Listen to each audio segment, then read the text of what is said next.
Salut! Aujourd'hui, on va parler de la Pingli. C'est parti!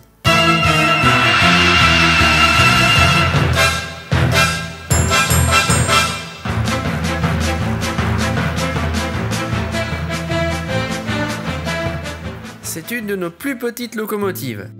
Sa chaudière est calorifugée et le foyer possède une voûte. Elle fabrique donc pas mal de vapeur avec assez peu de combustible. Voici son pédigré.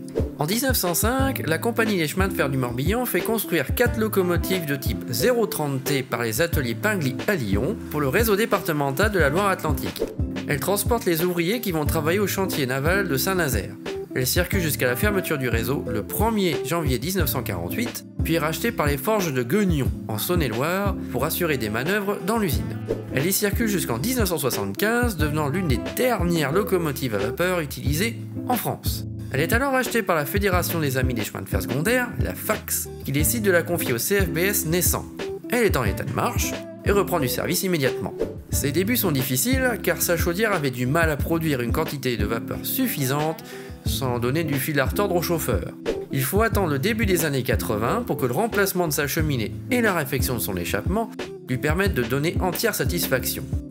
Elle est arrêtée en 1996 à cause de l'usure de sa chaudière. À partir de 2011, elle subit une restauration complète avec remplacement de la chaudière et des bâches à eau.